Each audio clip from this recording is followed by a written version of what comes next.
Die Sportklasse ist manchmal auch ziemlich unsportlich, auch Vorlesungen müssen sein.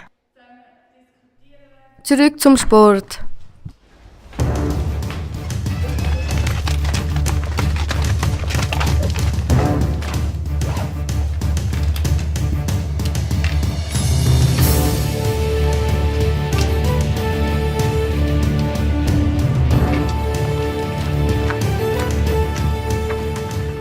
Gianfadri, was machst du jetzt? Ja, mich richtig vorbereitet fürs Training.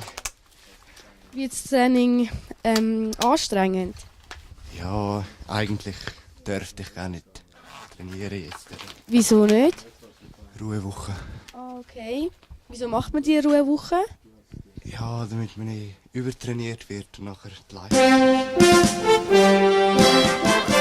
Hallo zusammen, da sind wir bei der Sportklasse und das ist ihr Motto «Cool and Clean». Und da haben wir eine aus der Sportklasse, die sich bei der Projektwoche für die Sportklasse angemeldet hat.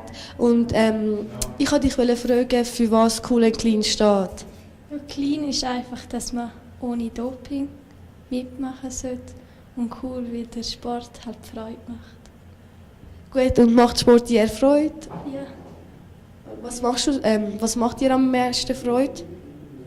Ja, einfach lang laufen, wie man also im Winter dann halt auf der Ski. Hallo Svenja. Wieso hast du die Projektwoche bei der Sportklasse ausgewählt?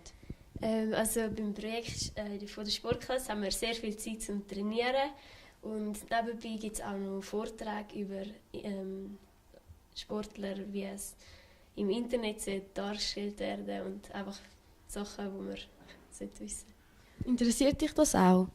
Ja, es hat mehrere Vorträge, die sehr spannend sind. Also gestern war zum Beispiel ein Vortrag, wo man gesagt hat, wie später, wo man sich melden sollte, wenn er zum Beispiel einen Beruf später machen will, wenn man nicht genug Geld hat oder wie man das organisieren sollte.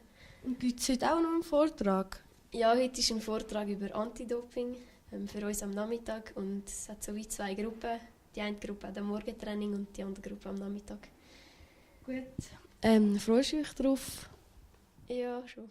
Während andere sich freuen, sich auf die faule Haut zu legen.